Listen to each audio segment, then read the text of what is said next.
Muito bem, e hoje o papo sobre o Santos Futebol Clube é com o pré-candidato a presidente do Santos, Esmeraldo Tacquini Neto.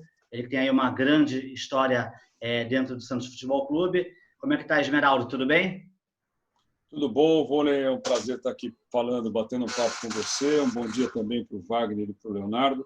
É uma satisfação estar batendo esse papo com vocês aqui. Estou aqui também com o Leonardo Fontes, então, como vocês podem ver, com o Wagner Frederico. E eu queria que, para começar, Esmeraldo, você se apresentasse aí. Eu sei que o pessoal no Santos já conhece a tua história, mas fizesse aí uma pequena apresentação sua aí. Bom, eu sou sócio do Santos desde o dia em que eu nasci. O meu pai me inscreveu no clube, me associou ao clube no dia em que eu nasci e depois é que ele foi fazer o registro civil, né? Então, eu sou santista propriamente antes de ser cidadão. Eu sou conselheiro desde 1989, então tenho aí mais de 30 anos como conselheiro e nestas condições eu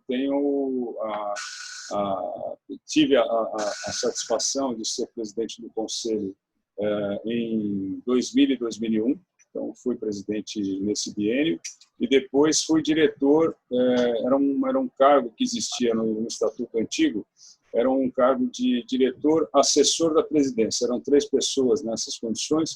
Éramos eu, o Antônio Aguiar, que foi presidente do Santos, que tinha sido presidente do Santos, e o Acrino Barbosa. Então, tive essa participação como diretor. Fui o coordenador da implantação das escolinhas Meninos da Vila. Essa foi uma atuação assim, que eu reputo como muito bacana de ter participado como coordenador da implantação.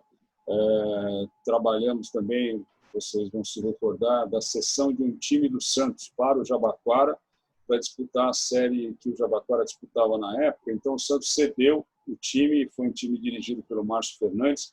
Nós fomos campeões, ou o Jabaquara foi campeão daquele torneio. Infelizmente não foi campeão invicto porque perdeu a última partida no retorno, mas tinha feito mais gols na partida da ida. Então aquele também foi um momento legal.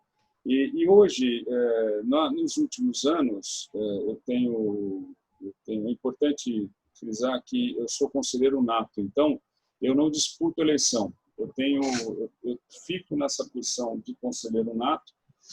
Então, eu participo de todas as chapas, assim como os outros conselheiros natos, que são os ex-presidentes do conselho da diretoria, e os conselheiros efetivos. Então, a gente não tem a necessidade de disputar a eleição. Portanto, a minha posição ela fica muito tranquila em relação à observação do processo político, do processo eleitoral no clube. E, em 2018, já prevendo o desastre que a gente está vivendo hoje, e realmente era uma previsão mesmo, em razão da atitude do atual presidente da diretoria, ser sócio de uma empresa que cuidava de atletas, né, que empresariava atletas, tinha ali a possibilidade de fazer esse tipo de atividade. Esta era uma das atividades descritas no contrato social, e tinha como sócio o Lica, né, que era foi gerente da base, teve também um problema extremamente desagradável ali, uma das coisas que trabalhou bastante para afundar a imagem do clube, né, quer dizer, numa escalada de fatos que nós temos visto, que nós temos testemunhado. Então, em junho de 2018, eu fui proponente houve 2 pedidos de impedimento do presidente em razão dessa sociedade, porque ele não pode ser sócio de uma empresa. Isso é uma coisa que cuida de futebol, né, com interesses que são conflitantes com o clube. Então, eu tive essa oportunidade de, naquele momento, fazer um dos 2 pedidos de impeachment. Eles foram aceitos pelo Conselho, mas foram rejeitados pela Assembleia de Sócios, que é quem pode retirar o presidente do seu lugar na medida em que ele foi eleito, né? Ninguém pode imaginar que um presidente possa sair por conta de um artigo, por exemplo, que há no Estatuto, que diz que que diz que o sócio pode ser expulso determinado em razão de algumas determinações ali do estatuto. A diferença é que o presidente é diferente do sócio comum. Ele foi eleito, né? O sócio comum ele se associa, né? Quer dizer, mas o presidente e o vice-presidente são eleitos, portanto eles só podem ser retirados por quem os elegeu, né? Não tem outra possibilidade estatutária para isso. Então a minha relação com o clube ela é muito antiga. Uma relação, eu estou falando de mim especialmente, do meu pai, que foi também presidente do conselho, foi presidente do conselho em 78, como a diretoria era presidida pelo Rubens Quintas, foi a diretoria que criou o Meninos da Vila, né? Quer dizer, aquele Meninos da Vila de 78, o primeiro denominado com esse nome, e ele já tinha sido diretor de esportes amadores e procurador jurídico do clube, né? Isso na década de 60. E tem uma outra referência que eu faço, mas aí já em relação à minha família, porque o irmão do meu avô, meu tio-avô, chamava-se Raul Cabral Guedes. E o Raul Cabral Guedes foi centroavante do time de 1935, que foi o time que ganhou o primeiro título paulista, o primeiro campeonato para o Santos naquele momento. Então, em 35, isso aconteceu e eu tenho muito orgulho de ter um parente meu, um tio-avô meu, participando daquele momento da história do clube. Então, a minha relação com o Santos é uma relação, como eu falei, eu sou santista antes de ser cidadão, e a minha relação com o Santos é forte em razão desses elementos e de outros também. Wagner, Leonardo?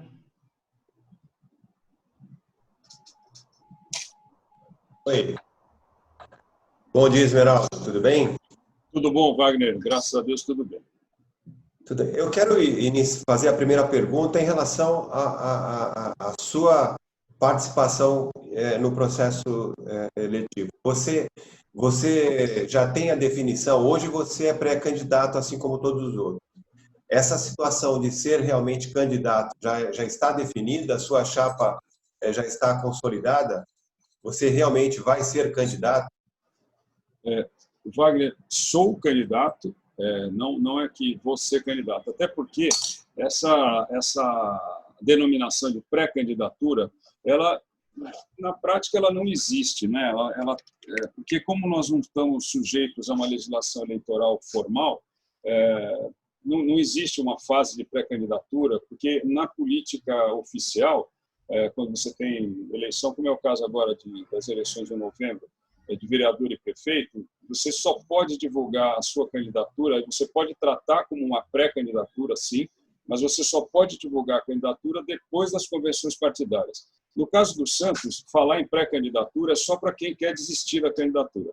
A minha candidatura é uma candidatura firme e por isso que eu digo para você que eu sou candidato, não pré-candidato. Então, estou nessa fase de montagem da chapa, de escolha do candidato a vice-presidente e de escolha dos candidatos ou de escolha dos sócios que serão membros do comitê de gestão, né? Então, atendidas aquelas condições estatutárias de você ter 5 anos para membro do comitê de gestão e 10 anos para o candidato a presidente e a vice.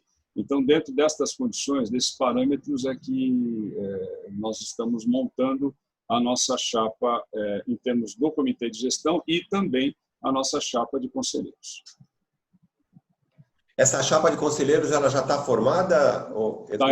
Não. Ela está em formação. Então, quantos conselheiros? São 200 conselheiros mais 40 suplentes. 200 conselheiros eleitos e elegíveis, né? E mais 40 suplentes.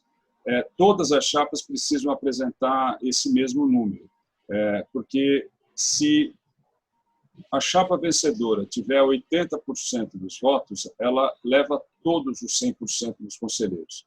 Tendo menos de 80%, aí faz-se a divisão proporcional, né? Aplica-se a proporcionalidade. Então, e como certamente tudo indica que vai haver mais do que 2 chapas, essa divisão proporcional deverá acabar ocorrendo. Bom dia, Esmeraldo Tarquínio. Prazer estar aqui nesse bate-papo, né, contigo. Essa proporcionalidade do Conselho, né, depois de tantos anos lá participando de reuniões, você acha que ela é boa para o clube? Ela não é boa? Ela é boa e mal utilizada? Qual a avaliação que você faz desse novo Estatuto do Santos, né, que foi instituído ali no governo do Luiz Álvaro? Bom dia para você também, Leonardo. É uma satisfação falar contigo aqui.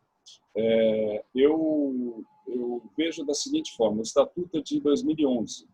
Este Estatuto ele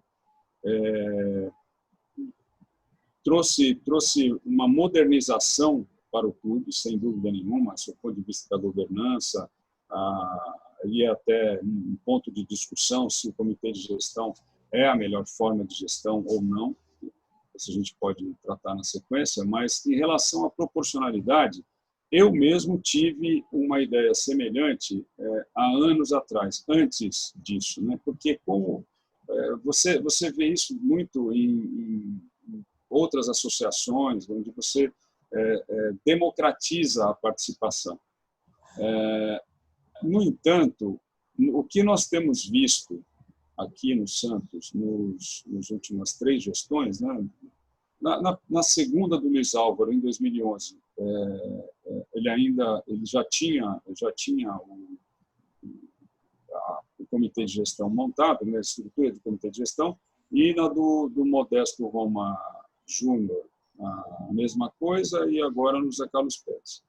O que eu vejo é o seguinte: no Laor, no Luiz Álvaro, isso talvez não tenha acontecido como aconteceu, talvez não aconteceu, porque o Luiz Álvaro ganhou a eleição com mais de 80% dos votos, então levou todo o conselho. No caso do Modesto e no caso do Pérez, foi diferente, porque ninguém fez mais do que 40% nas 2 eleições. Então, você teve ali uma divisão por todas aquelas chapas que atingiram os 20%. Né? Então, isso aconteceu tanto em 2014 quanto em 2017. O fato, Leonardo, é que isso é o que chama a atenção. Nós temos aí a possibilidade tivemos a possibilidade de, em cada um desses 2 momentos, no Modesto e no Pérez, ver a confusão que foi a composição da chapa, a composição do comitê de gestão. Por quê? Porque o Modesto colocou um representante de uma chapa, colocou um outro de uma outra chapa.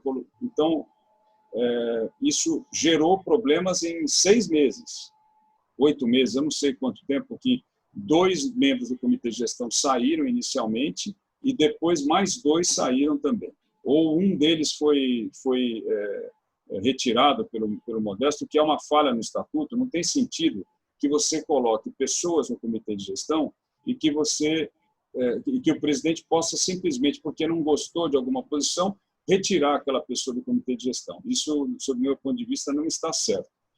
Pode ser que o problema esteja no sistema, mas já que o sistema está aprovado pelo estatuto, e aí você tem o conceito da gestão colegiada, aí sim, então, você precisa fazer ajustes, você precisa regulamentar internamente o comitê de gestão para que o presidente não se sinta dono do comitê de gestão e só não possa mexer no vice-presidente. Então, esse é um ponto, essa é uma preocupação minha, esse é um argumento que eu utilizo porque me parece muito fraco isso. Agora, então, isso aconteceu no Modesto, isso aconteceu no Pérez, quando ele fez a composição, tanto é que teve gente que participou dos 2 comitês de gestão e saiu dos 2 comitês de gestão, uma vez com 1 ano e outra vez com 6 meses. Então, e aí não cabe fazer avaliação do porquê saiu. Se foi porque estava insatisfeito com a gestão, se foi porque o presidente não gostou. No caso dessa pessoa,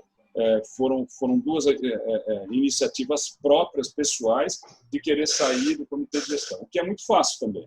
Né? Quer dizer, é muito fácil você entrar, diz que não gosta e sai. Né? Então, isso, para mim, tem que ser objeto de outra avaliação, não nessa nossa conversa. Para concluir esse tema, e até uma observação antes da conclusão. na nossa composição do comitê de gestão, nós vamos apresentar a comissão, o comitê gestor, antes da eleição. Nós vamos apresentar o comitê gestor no momento da inscrição da chapa. Não é obrigação estatutária fazer isso, mas a nossa decisão foi essa, a de que nós vamos apresentar o comitê de gestão completo no momento da inscrição, que é para exatamente não dar margem para que, não, tal, deixa uma vaga, deixa 2 vagas. Não, nós vamos apresentar o comitê de gestão completo. Até porque os outros, você imagina que os outros eles deixam vagas abertas para fazer composição política pós a eleição, é isso? Não, isso para mim é natural. É claro que é isso. Isso é o que acaba acontecendo, Leonardo. E assim, eu acho que talvez outras candidaturas poderiam ou apresentar o comitê de gestão inteiro, como será o caso da nossa, e outras não apresentarão. Agora, apresentar pela metade, apresentar parte, aí é o anúncio de que a porta do inferno está sendo aberta e o sujeito está com a chave na mão, porque é uma composição feita para que... E esse é um detalhe interessante, porque eu já ouvi, eu não sei se é o que todo mundo pensa, mas eu já ouvi que a composição é feita para dar condições de governabilidade ou condições de gestão para o comitê de gestão junto ao conselho. Se for isso, o sujeito está dando um tiro no pé, porque, na realidade, o que se vê no conselho? O que se vê no conselho é exatamente a falta de lideranças. Você tem chefes, você tem chefetes, você tem pessoas que acham que tem uma determinada liderança sobre um número qualquer de conselheiros, quando isso não acontece. Não é o que eu vejo. E aí eu posso dizer para vocês, eu vejo há 30 anos. Então, é possível você ver qual é a qualidade desse tipo de articulação. É uma articulação que não funciona. Da mesma maneira que o comitê de gestão, quando você tem, então, na conclusão mesmo disso, quando o comitê de gestão, Leonardo, aparece, e você me pergunta do estatuto, quando vem o conselho de gestão, ou o comitê de gestão, o que, sob o meu ponto de vista, ocorre é que, na relação com o conselho, para mim, nada muda. Nada mudou nessas 2 gestões. Mas tem um fator, que é a tua pergunta original. Como é que o conselho é hoje? É algo derivando um pouco dela, mas como é que o conselho é hoje? O conselho é hoje isso.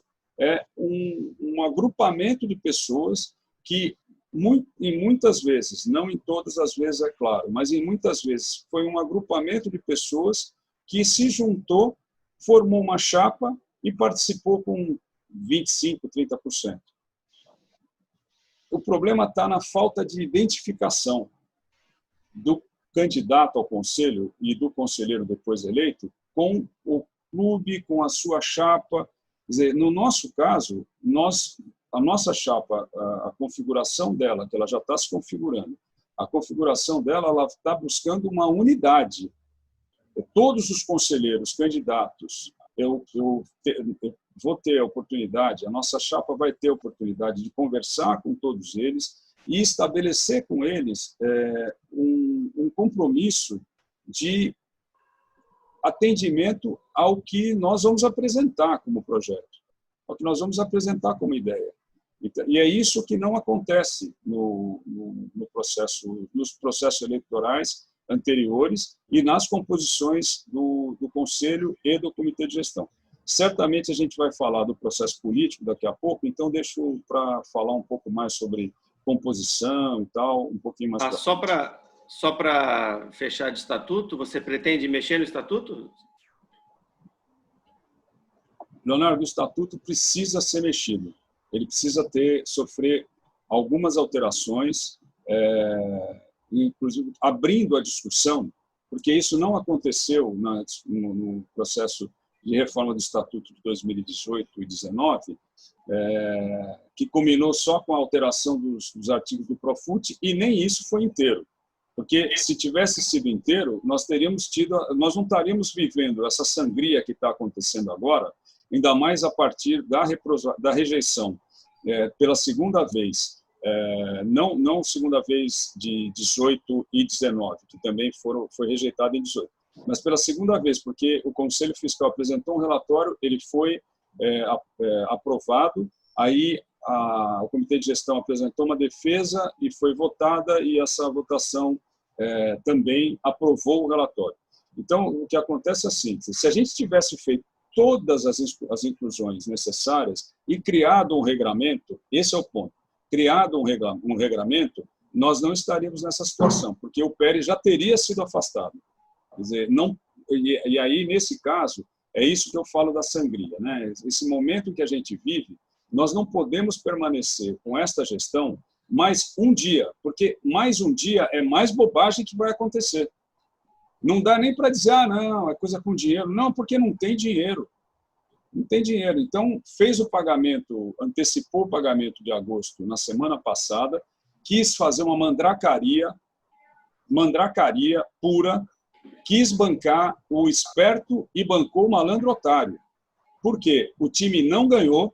Por que ele faz isso na tarde na tarde do jogo contra a Ponte Preta? Faz isso porque quer se beneficiar, estimular o jogador. Ele tá jogando futebol, ele é dirigente de futebol da década de 50, de 60.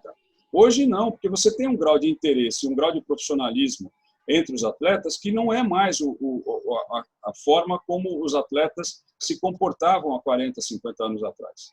Então, esse ponto, o que ele fez? Antecipou o salário de agosto. Ótimo, antecipou, pagou 100% e tal. O que ele deveria ter feito? Deveria ter pago a diferença de 40%, quando ele fez o corte de 30%. Aí depois, na hora do pagamento, ele disse que vai cortar 70%. Então, esta diferença de 40% é que deveria ter sido paga referente aos meses da pandemia. Então, você paga isso, deposita o fundo de garantia, porque isso dá direito ao jogador fazer uma rescisão indireta, e aí, nessa coisa, como é que a gente fica? Então, faz uma coisa, é isso que eu falo, quis ser esperto e bancou o malandro otário. Então, essa falta de coisa que nós deveríamos ter feito no Estatuto, mas isso não foi feito. Então, reforma do Estatuto todo mundo quer evoluir. Todo grupo social, Leonardo, quer evoluir. Então, o Conselho do Santos também quer evoluir, porque o Santos quer evoluir. A gente não precisaria pensar na evolução se tivesse tido, obviamente, um estatuto completo, um estatuto que permitisse menos modificação. Como isso não aconteceu, toda hora vai acabar surgindo algum dirigente querendo que seja feita uma alteração qualquer que seja, entendeu? Então, é nesse sentido que eu vejo essa questão da reforma do Estatuto. Esmeraldo, numa eleição do Santos, sei lá, podemos ter aí, sendo otimistas, 10 mil sócios, por exemplo, votando. Creio que talvez não chegue a isso, né? Porém, o Santos tem milhões de torcedores, que são eles, que são a razão de ser também do clube e também que fazem com que a marca tenha a força que tem.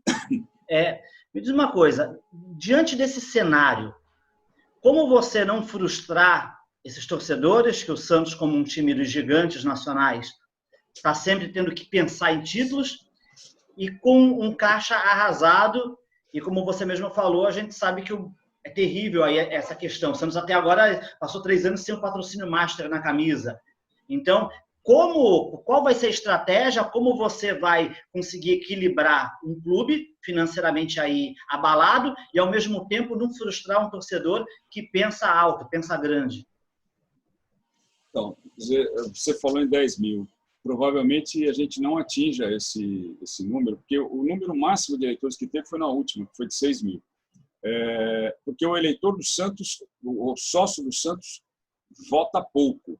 Nós temos aí 17 mil eleitores em condições de votar, estão adimplentes, e aí na última eleição, e nessa eleição esse número deve ficar mais ou menos por aí, e foi mais ou menos um pouco mais de um terço dos eleitores aptos a votar. O que eu vejo, Rony, é o seguinte: nós temos aí uma situação em que nós temos que, se a gente não consegue o patrocínio master, porque nós tivemos no primeiro ano a Caixa, no primeiro ano dessa gestão a Caixa, porque era um resíduo do contrato da gestão anterior, e depois, nesses 2 anos, 19 e 20, nós não tivemos nada, não houve nenhum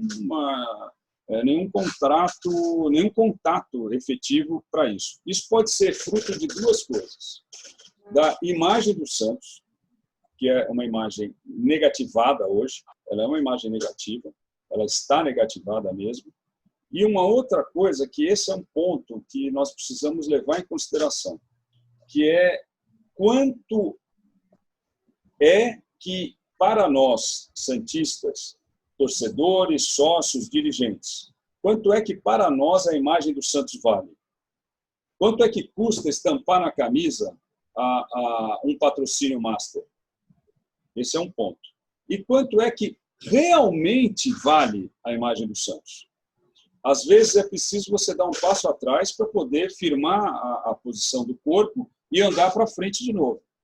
Então, o que eu quero dizer com isso é que nós precisamos conhecer o nosso valor e reconhecer que o nosso valor não está no mesmo patamar que nós imaginamos que ele seja.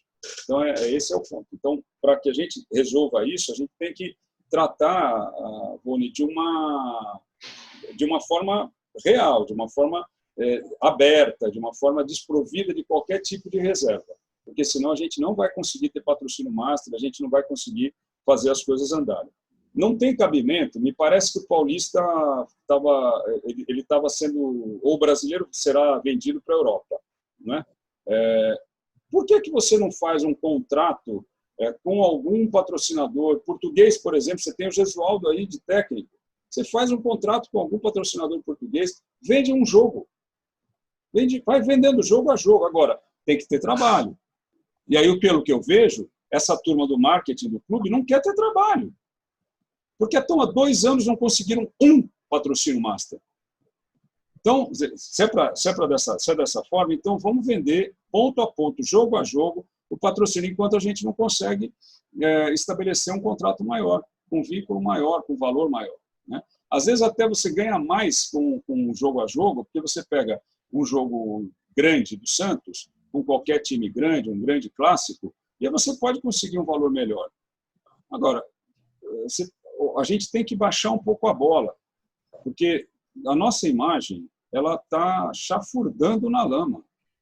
Então, nós não podemos achar que nós temos o mesmo valor que tínhamos anos atrás, porque não temos, infelizmente. E não é demérito. Isso não é um demérito. Demérito é não reconhecer a situação em que a gente vive.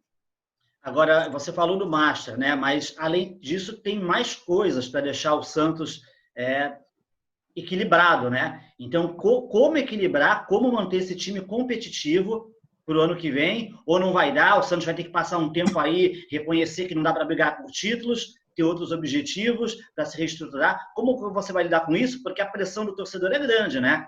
O torcedor, às vezes, ele incentiva uma loucura de um dirigente, porque ele começa a pressionar, começa a fazer manifestação, que ele quer brigar. Como você vai tratar essa questão?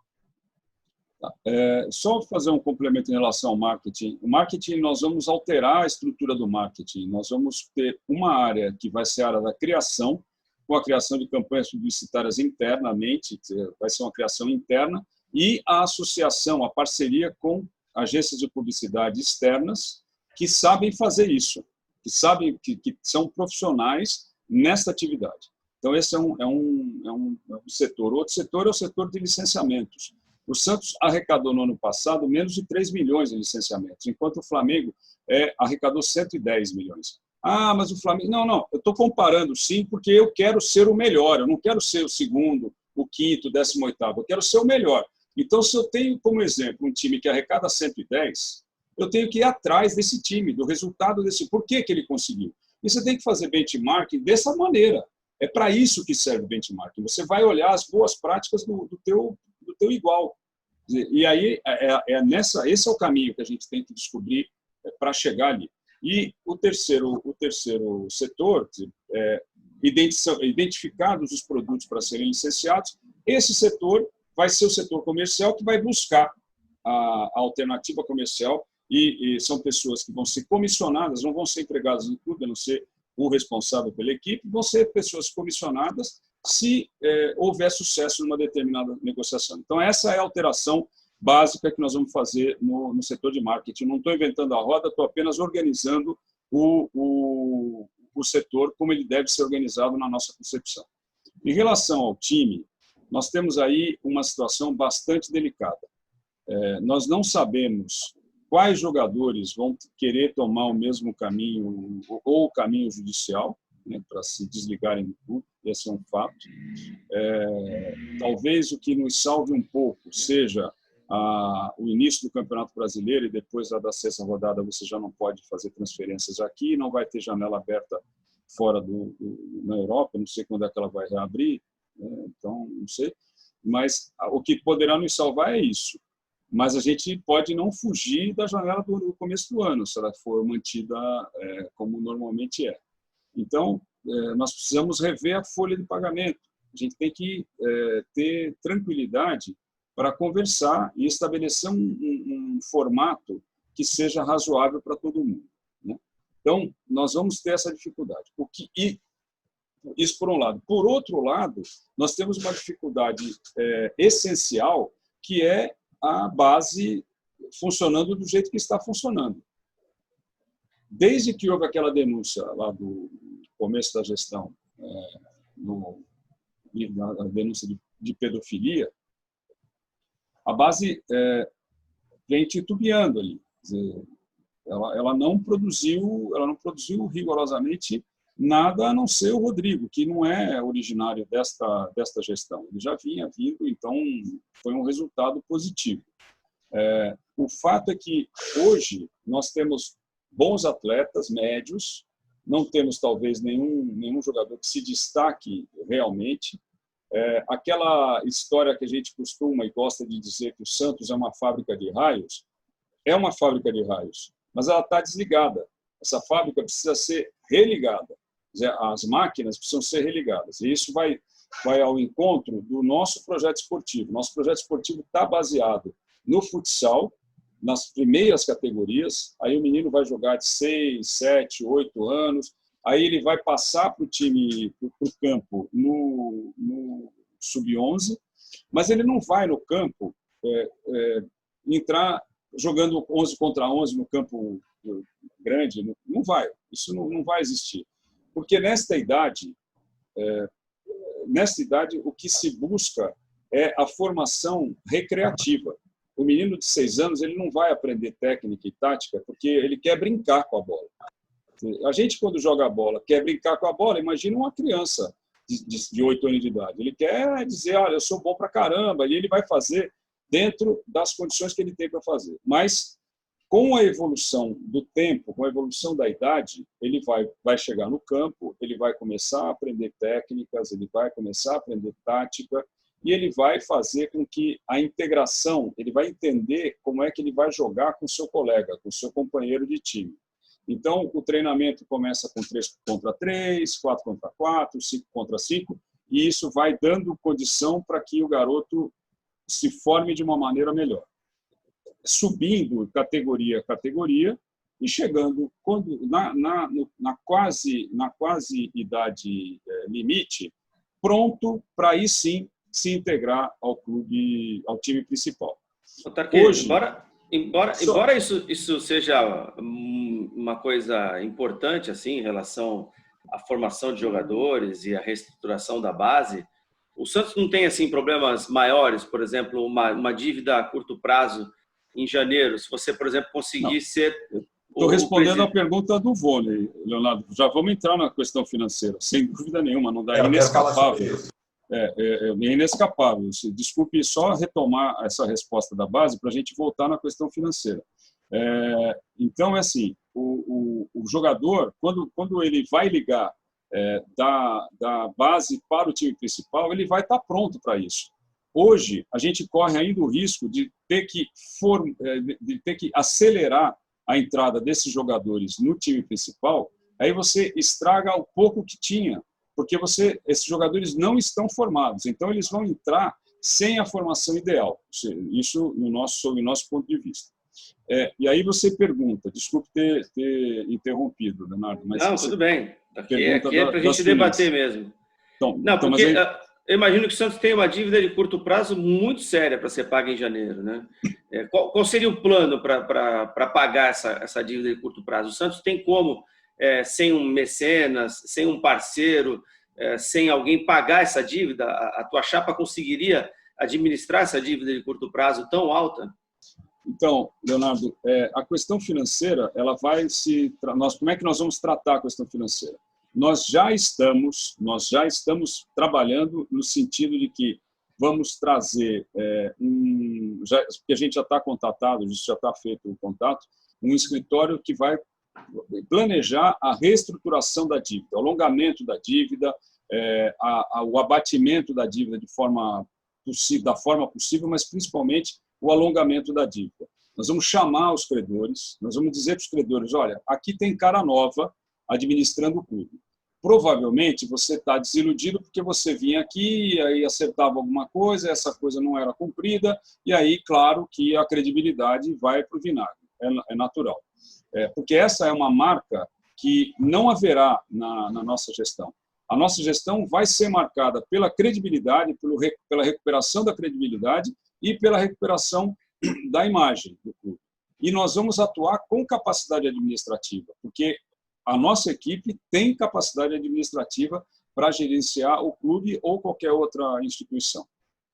Em relação ao mecenato que você falou, ao mecenas, Leonardo, só quem imagina que dá para fazer magia com dinheiro próprio.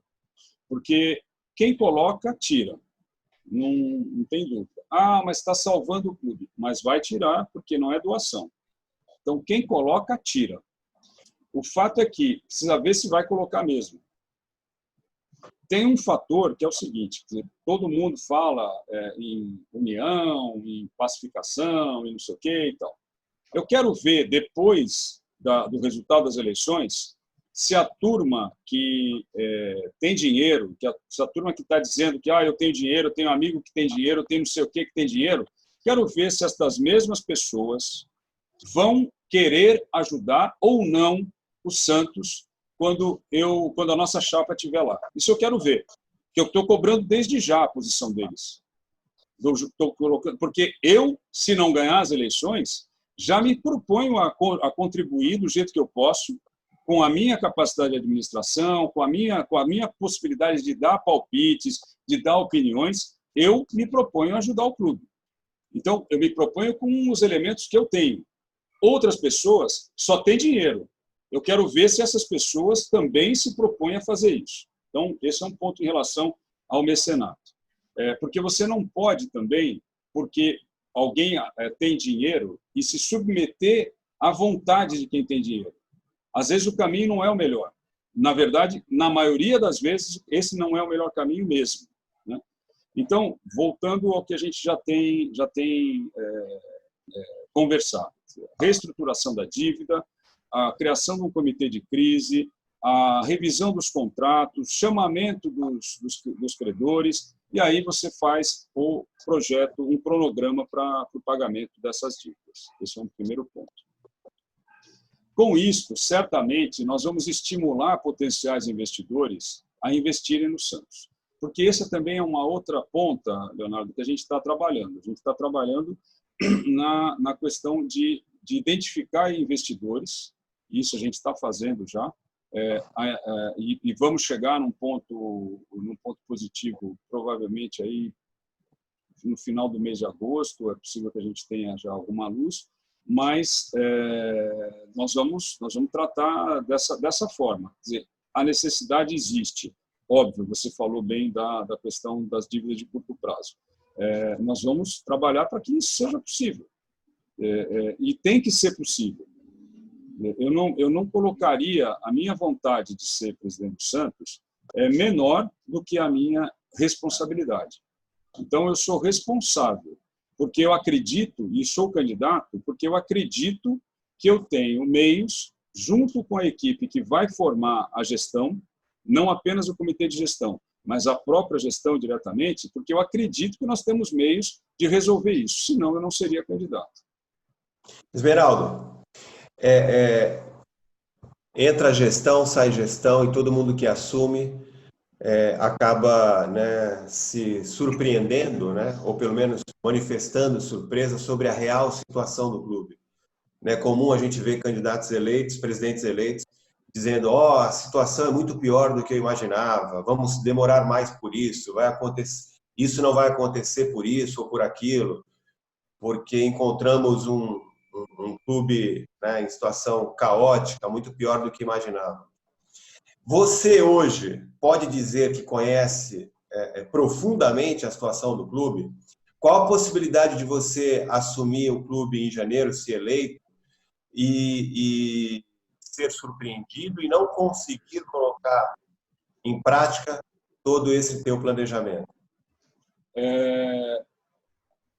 Eu não tenho dúvidas, Wagner, de que a situação financeira do clube será pior em janeiro do que ela é agora. Eu não tenho dúvidas disso. Porque no ano passado nós tivemos dívidas da ordem de 440 milhões de reais. A perspectiva em dezembro de 2020 é de que nós cheguemos a 495 milhões de reais. Portanto, nós vamos passar nós vamos ter $500 milhão de dívidas, né? Então, a possibilidade de nós termos da situação ser pior existe. Eu dizer para você que eu conheço profundamente a questão financeira ou a gestão financeira do clube, eu não conheço, e ninguém mais também conhece. Na reunião de rejeição das contas de 2019 do Pérez, um dos membros do comitê de gestão, que também é conselheiro, o Fábio Gaia, ele disse que a ideia da gestão é a de criar uma comissão formada pelos pré-candidatos, ele usou esse termo, mas formada pelos candidatos, para que os representantes desses pré-candidatos tomem conhecimento do que está acontecendo, de qual é a situação do clube. É uma comissão de transição, né? Uma comissão de transição, o que é uma coisa boa, é uma coisa consciente. Certamente isso eu tenho certeza que esta ideia é uma ideia do próprio Fábio Gaia, porque tem experiência na sua atividade profissional, tem sucesso na sua atividade profissional. Então, eu tenho certeza que isso veio da cabeça de um homem, de uma pessoa com a experiência dele, né, com o perfil dele. Então, neste caso, isso será muito bom. Agora, cabe saber, Wagner, se os dados vão ser abertos realmente, porque essa caixa de surpresas, às vezes você deixa um fundo falso e tem coisa lá dentro. Então, a gente precisa ter esse cuidado. Quer dizer, quem for pela nossa chapa representar a chapa, ou representar a nossa candidatura, vai ter que ter esses olhos de raio-x mesmo. Você vai ter que saber, franqueado pela diretoria, vai ter que saber como é que vai se manifestar. Então, esse é um ponto. Eu vejo que nós temos muitas possibilidades. O cenário não será bom, ele será pior do que o cenário atual, o cenário do momento, mas quando a gente encara quando a gente enfrenta um processo eleitoral como esse, sabendo que isso vai acontecer, sabendo que isso vai ser pior do que o que está colocado aqui. Então, é circunstância desse. E mesmo assim você se sente seguro com esse cenário aí duvidoso? Você se sente seguro para resolver os problemas que vão surgir?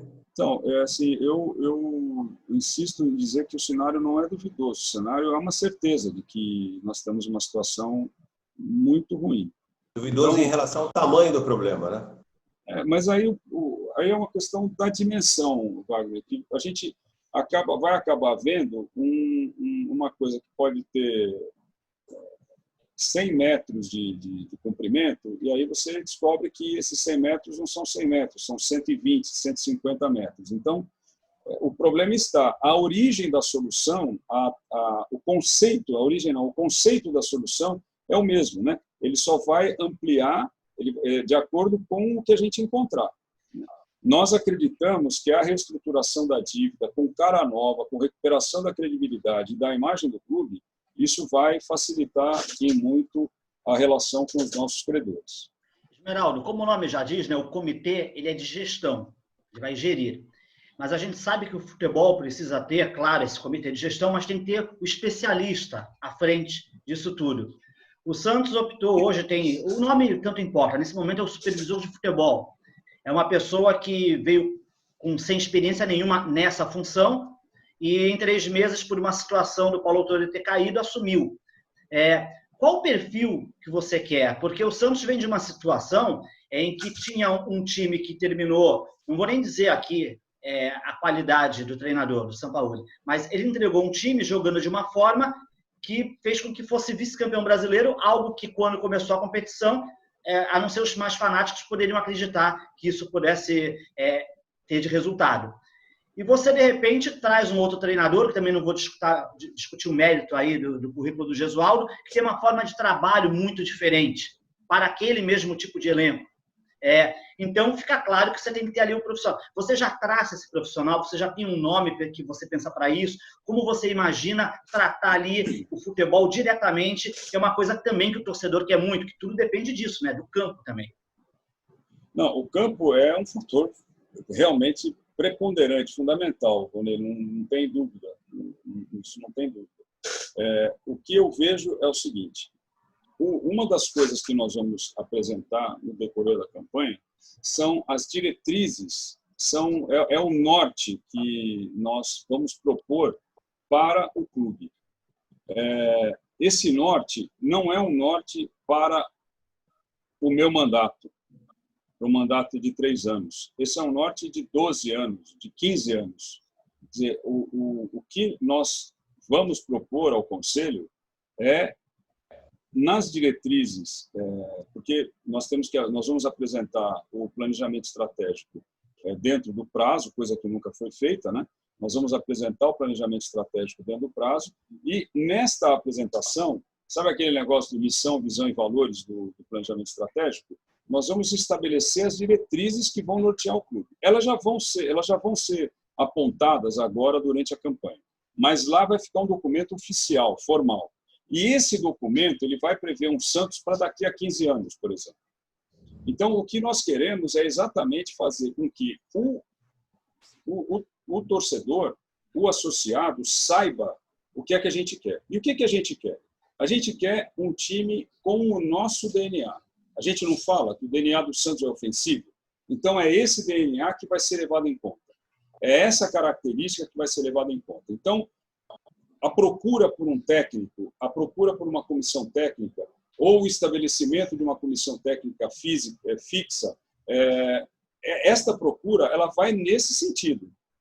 Nós não vamos trazer um treinador que vai jogar atrás. Já faz um excepcional sistema defensivo, mas na hora do ataque não consegue furar a defesa do time adversário e não faz gol.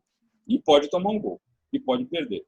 Então, a nossa característica, isso foi talvez o grande fator positivo em relação ao Sampaoli, a nossa perspectiva é a de ter um time ofensivo. Nós queremos ter um time que saia para frente.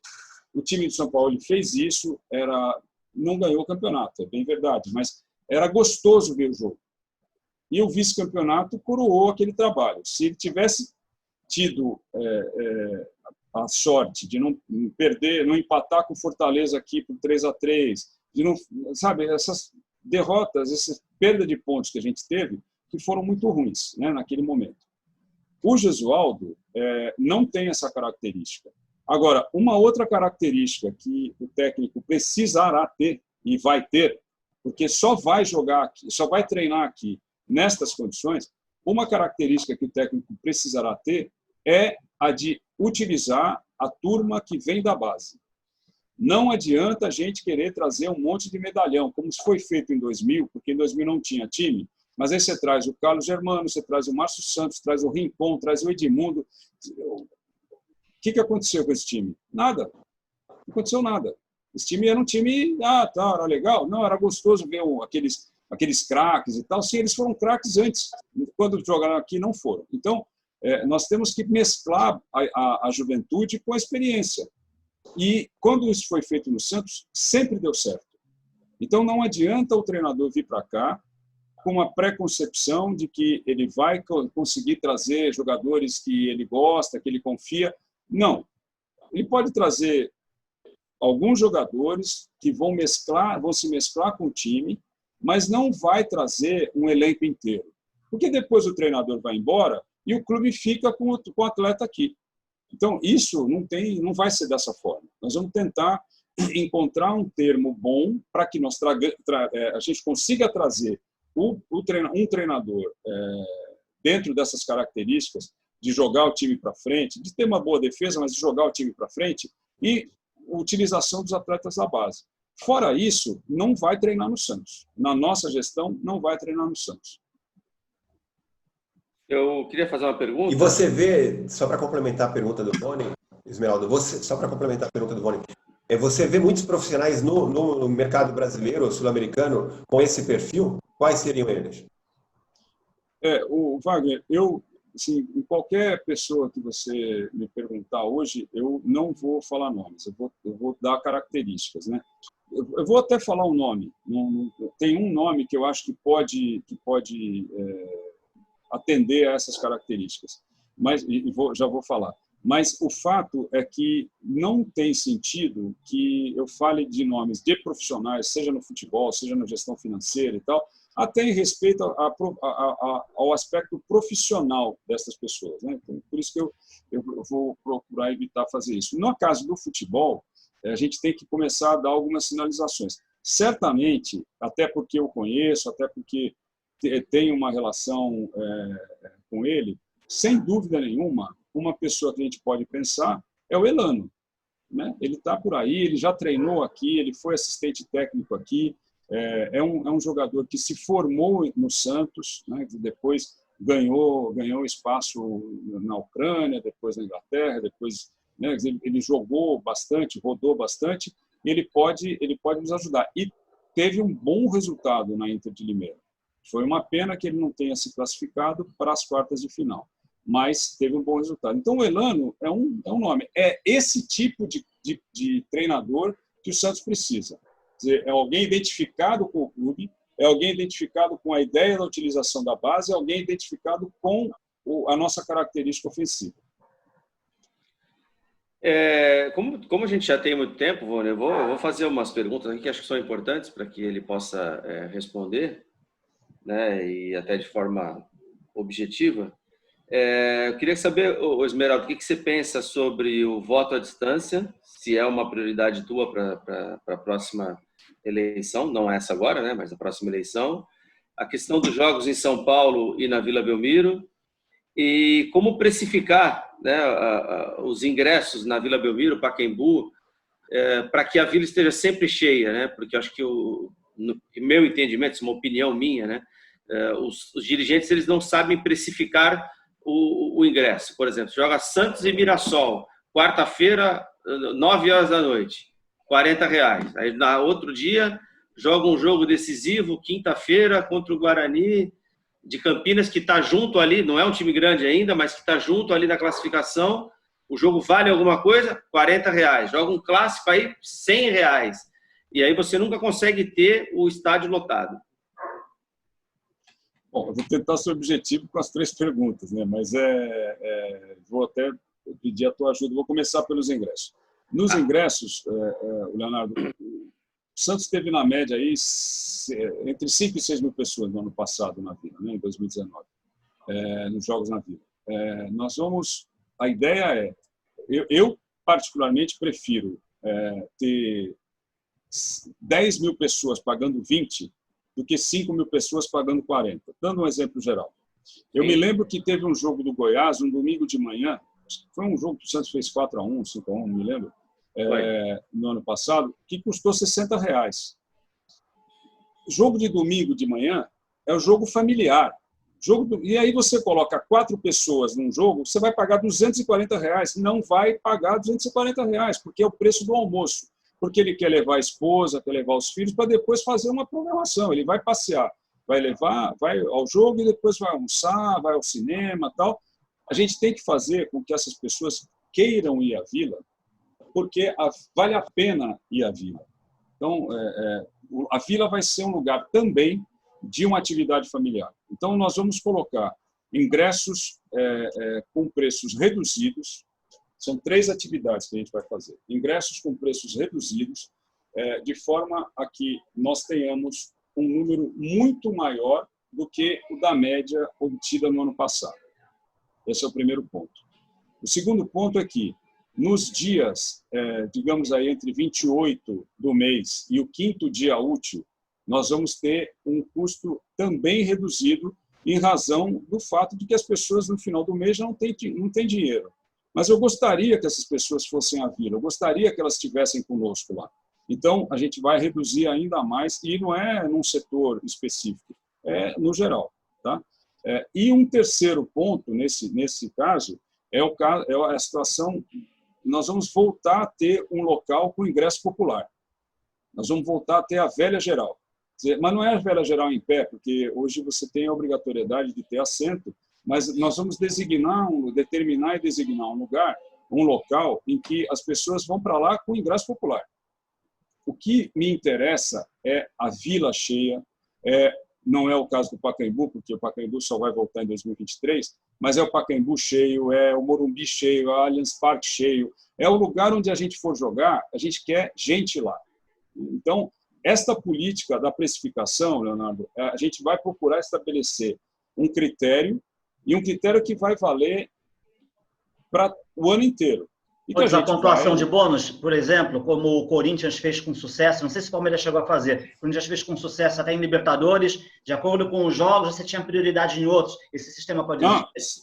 Isso pode existir. O Palmeiras vive fazendo isso. Vive fazendo isso, não, faz isso. O Corinthians fez isso com a Libertadores. Então, a gente... porque você tem duas coisas aí. Uma é você fazer... Porque o sujeito que vai... No exemplo que você deu do Mirassol, é que o Mirassol esse ano no Paulista foi muito bem, né? Mas o exemplo que você deu do Mirassol, o cara que vai ao jogo do Mirassol, ele tem que ter alguma recompensa cumulativa quando ele for assistir um jogo contra o Corinthians. E tem que ter.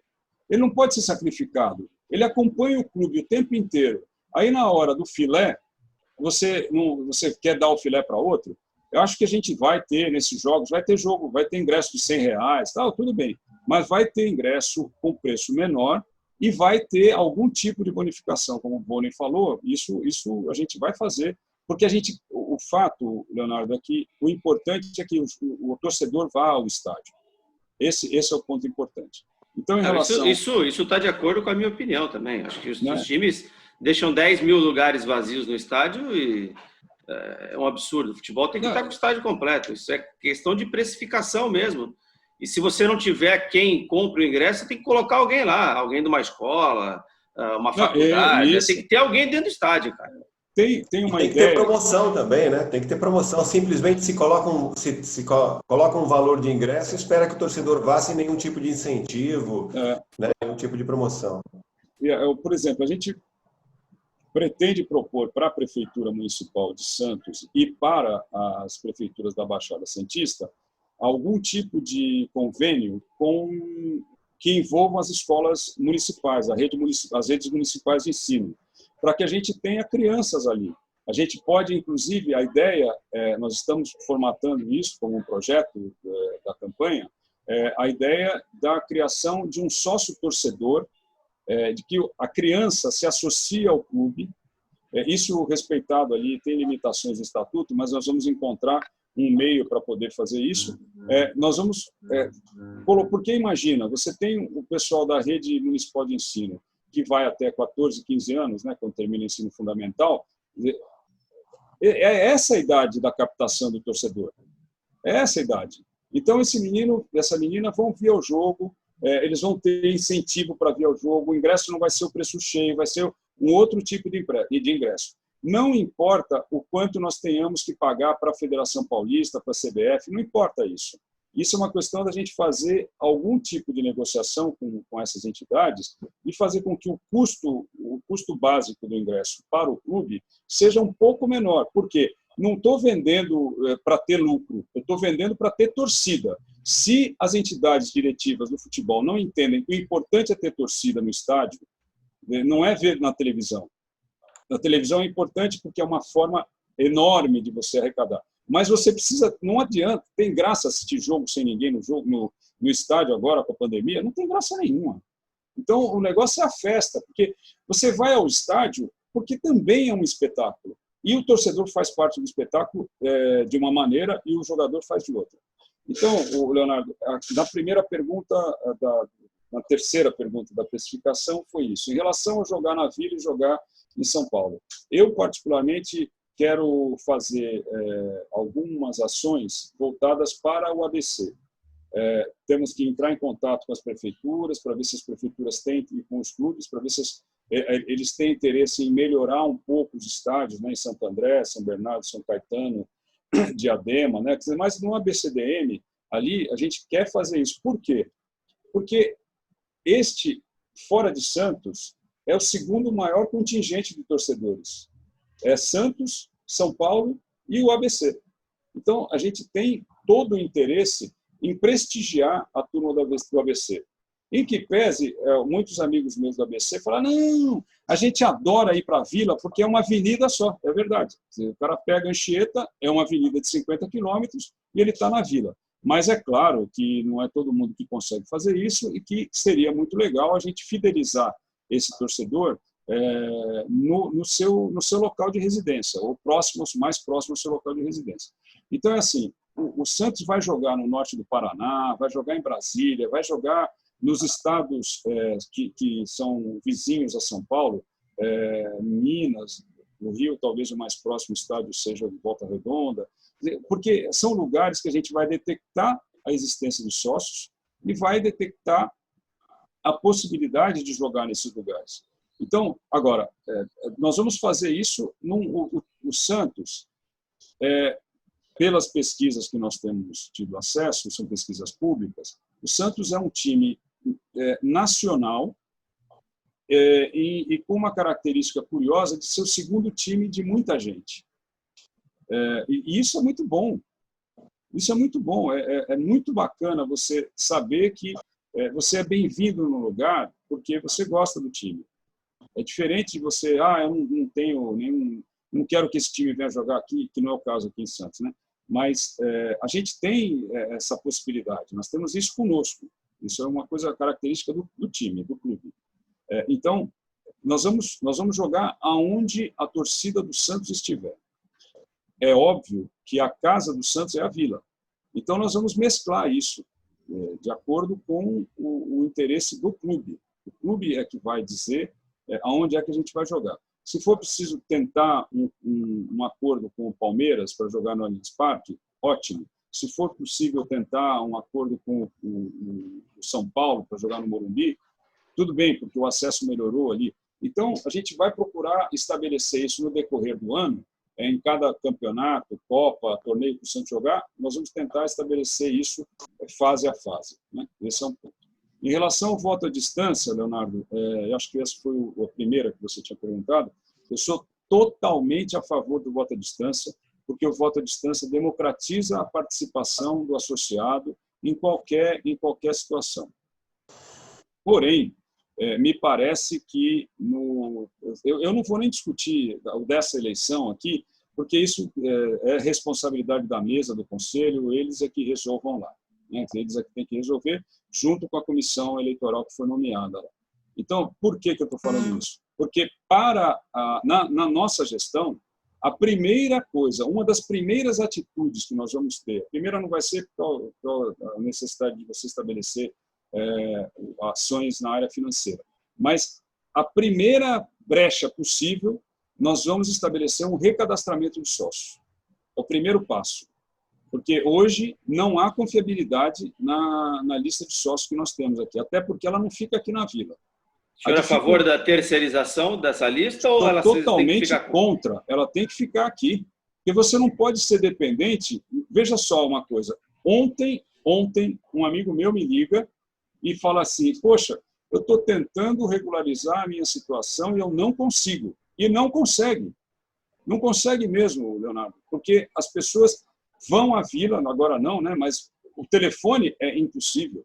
Ninguém te atende, você fica escutando e não resolve, porque não tem gente para atender. Então, nessas condições, você faz um recadastramento, a gestão do cadastro de sócios é do clube, não é de uma empresa terceirizada pelo clube, não, é do clube. Nós vamos fazer isso no Santos mesmo. Então, a gente recadastra, e é um recadastramento que vai ter um prazo longo, porque é para as pessoas que não moram em Santos poderem vir à vila para fazer, estabelecer lá. Eu estou imaginando que um bom sistema seria o sistema biométrico, né? Então, para que as pessoas tenham essa possibilidade. Agora, o Santos vai jogar no interior, por que não levar uma van, levar uma estrutura física, para você ter lá algumas pessoas atendendo, para que as pessoas se associem, para que as pessoas se recadastrem, faz lá a medição biométrica já, o cadastro biométrico naquele momento, fica aquilo guardado e está resolvido, parte do problema estará resolvida. Então, o que a gente não pode é ter um processo eleitoral irresponsável. Se tem dúvida no cadastro de sócios, porque tem aquela história de que nas últimas eleições votaram 119 pessoas que não tinham CPF. Isso não pode. Isso não pode. Isso não existe. Então, se teve gente que votou assim, e eu posso imaginar também, a minha imaginação me leva a crer que pode ter tido gente morta com CPF que votou, porque você não tem controle sobre quem falece, porque não é uma obrigação informar o óbito do sócio, né? Então, por esse aspecto, eu digo assim, resumidamente, sou totalmente a favor do voto à distância, desde que a eleição tenha parâmetros de segurança para garantir exatamente uma boa participação de todos os associados. Faltou alguma das três, Leonardo? Não, respondeu as três. Então, Esmeraldo, acho que da minha parte até acho que eu lembro é essa que eu tenho agora, para a gente até estar encerrando. O Santos deve ter o maior número de candidatos nessa eleição, se tudo seguir como está caminhando, né? Queria saber se isso tem a ver com aquela questão que a gente sempre já falou no início dos 20% de conselheiros, que muitos associados acabam se preocupando mais em que se ele vai estar entre os 20% para poder ser conselheiro, aquele desespero de ser conselheiro. Então, no Esmeralda, eu já sei que ele já tem lá os 20% que eu não vou estar entrando, eu vou estar nos 40% dele, de repente, aí não me interessa. Então, já vou para o outro. E a outra questão também, foi feito aí um movimento de santistas, alguns estão até chamando de chapão. Você foi chamado, não foi chamado, e o que você pensa disso? É possível dar certo? Essa aqui eu vou começar pelo começo, Leonardo. Desculpa eu ter invertido a ordem da sua pergunta, mas essa eu vou começar pelo começo. Na composição da chapa, realmente as pessoas acabam imaginando que o melhor é estar entre os 20%. No nosso caso aqui, na nossa composição da chapa, várias pessoas dizem o seguinte: Esmeraldo, eu não quero participar da eleição e tal, mas aí se você conversa, você argumenta com elas, e elas dizem assim, então, tá bom, eu vou emprestar o meu nome à chapa, mas pode me colocar lá embaixo, porque para mim não dá, porque eu não consigo, eu trabalho fora de Santos, eu não consigo chegar em Santos a tempo, então, e aí, então, para colocar mais para baixo? Pode colocar para baixo, pode colocar em último lugar. Isso algumas pessoas já falaram para mim. Então, na composição de uma chapa, e essa talvez seja o grande problema de quem coordena a montagem de chapa, que é você conseguir estabelecer uma graduação de como é que você vai, quais são os critérios, quais serão os critérios, né, para você compor a chapa. Então, isso é uma coisa que a gente vai pensando de acordo com a situação, de acordo com a circunstância. Então, nesse caso, Rony, a montagem da chapa, ela é uma montagem científica, ela tem que ter Você tem que criar ali esses critérios para não cometer injustiças, valorizar a chapa. É importante que nós qualifiquemos a chapa, cada uma das chapas, elas têm que ser qualificadas, porque isso vai ao encontro daquela pergunta no início, em relação ao estatuto, que é como é que a gente faz essa representação. Quer dizer, o problema hoje, basicamente, está em que o Conselho Deliberativo é formado por pessoas que compõem as chapas e algumas dessas pessoas não entenderam bem o que é o Conselho. O Conselho é um lugar em que se discute as coisas do Santos, mas dentro de critérios de urbanidade, de civilidade e tal, e às vezes as pessoas acabam escapando um pouco dessa situação. Em relação à pacificação, união, o chapão, tem gente que... Eu mesmo estou usando esse termo, eu estou chamando de ensopadão, que eu achei muito bom, um amigo meu que me disse, isso parece um ensopadão. Eu não estou nem usando aquele negócio do balaio de gatos, porque é um balaio mesmo, não tem... E não há uma conotação negativa, que se alguém já viu um balaio com gato, sabe como é que o balaio de gato funciona. O balaio com gato funciona. Então, o que me parece essa pacificação, né, esse movimento do ensopadão, me parece o seguinte: nós temos pessoas que se reuniram naquele momento, há um mês atrás, mais ou menos. Você me perguntou se me procuraram sim, em 3 ocasiões, e eu procurei argumentar no sentido de que nós, nas conversas que eu tive, o que estava sendo discutido não era um projeto, não eram ideias para o Santos Futebol Clube, e sim a união de pessoas que iriam buscar um nome para depois apresentar um projeto. É exatamente o contrário que tem que ser feito. É um debate de ideias que vai fazer com que a solidificação de um projeto seja o sucesso daquele projeto ou não. Não adianta você ficar discutindo. Eu não sou candidato de mim mesmo. Eu sou candidato que se submete a uma ideia, que se submete a um projeto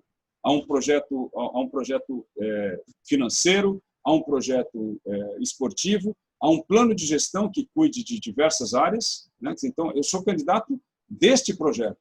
Eu não sou candidato porque o Esmeraldo Tarquínio quer ser candidato. Então, que tem a ver com a primeira pergunta do Wagner, lá no início da nossa conversa.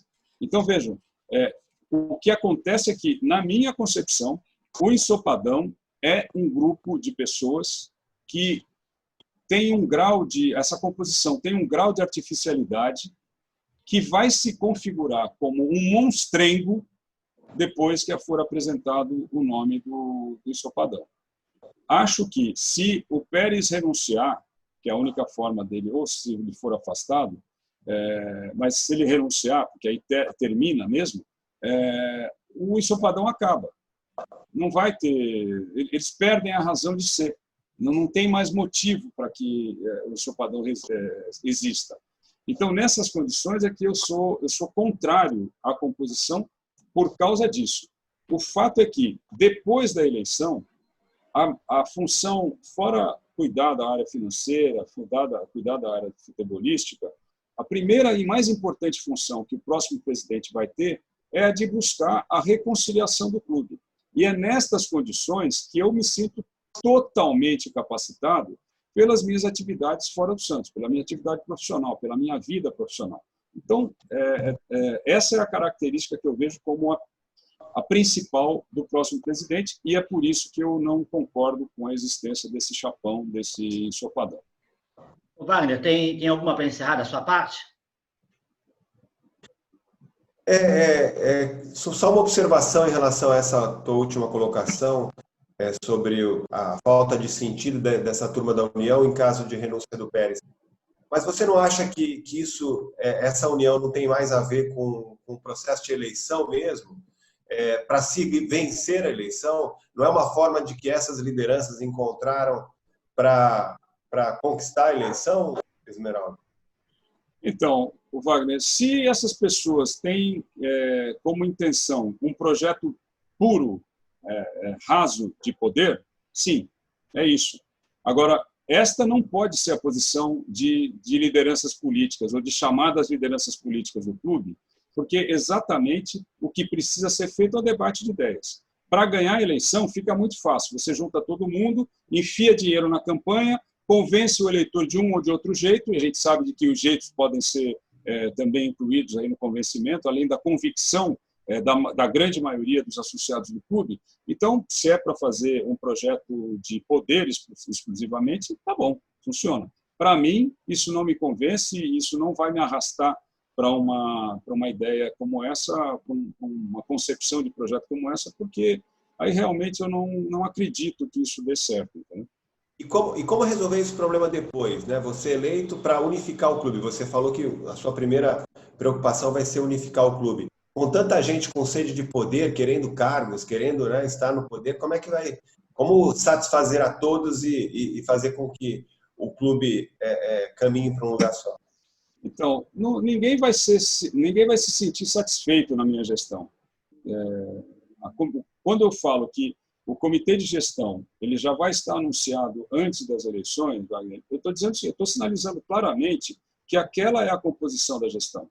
E dali vão sair os nomes, as indicações para ocupar os cargos na área financeira, na área do futebol, na área do marketing.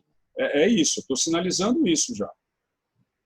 E o que eu falo complementarmente é que se o cidadão, esse associado que tem recurso, o mecenas, quem se intitula como um colaborador especial do Santos, um colaborador acima da média do Santos, essa é a hora de saber se essas pessoas gostam do Santos ou não.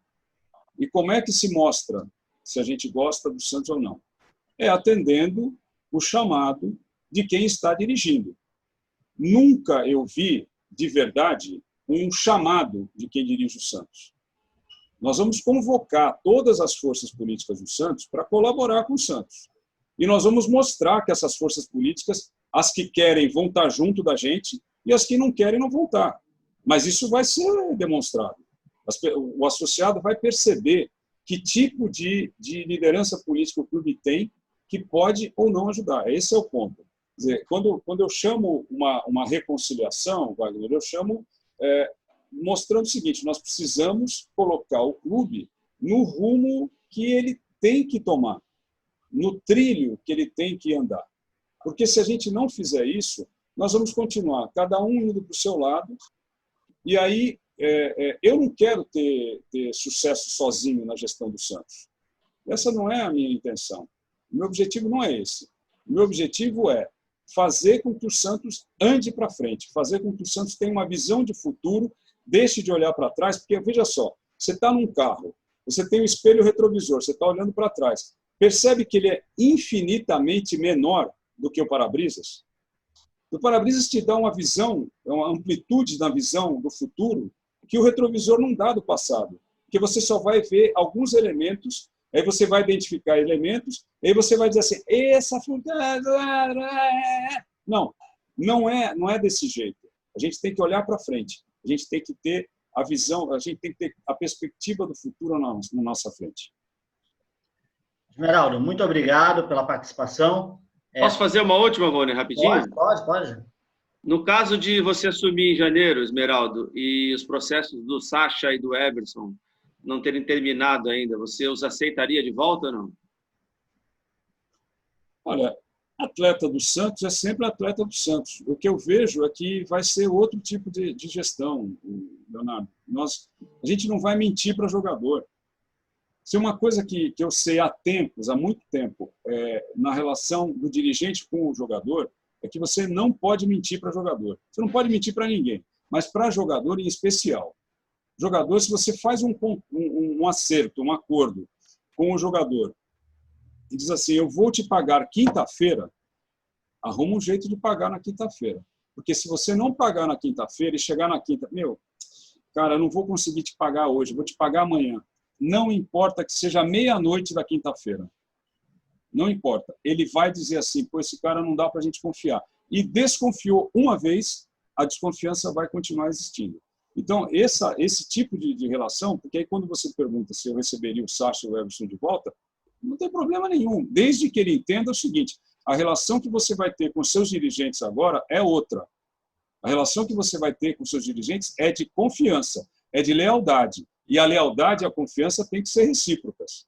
E isso o jogador tem que compreender também, né? Não dá para a gente ficar passando a mão na cabeça de quem acaba, de alguma maneira, demonstrando que não é esse o objetivo, não é essa a intenção. Beleza. Esmeraldo, então, muito obrigado pela participação e pela distância que nós temos da eleição do Santos. Com certeza vamos voltar a conversar, que a ideia é conversar com todos os candidatos, né? E aí depois a gente faz se sobrar tempo, a gente percebe que tem tempo para fazer com todos novamente, aí voltaremos a ter um novo papo e eu creio que isso vai acontecer, até com um cenário já mais claro, mais definido de algumas situações, e esperamos que o Santos não esteja numa situação pior do que a que está hoje quando voltarmos a conversar, porque realmente o torcedor está muito chateado com esse momento. Muito obrigado, Esmeralda. Eu que agradeço, Vôlei, a você, ao Leonardo, ao Wagner, pelas perguntas, pela possibilidade de conversar, e espero que o cenário fique mais claro e que, além de ficar mais claro, que ele se cristalize e que ele se estabilize. Então, essa é o meu desejo. Espero que a gente não tenha que imaginar um cenário muito pior do que o que já existe. Por isso é que eu falo na necessidade de que o Pérez demonstre grandeza. Todo ser humano tem grandeza. Todo ser humano tem. Esse é um valor intrínseco. Ele pode querer ou não aplicar essa grandeza. Espero que ele entenda que o momento em que o clube vive não pode depender e não pode permanecer com a presença dele à frente do clube. Então, nessas condições é que eu espero encontrar o clube daqui a alguns meses.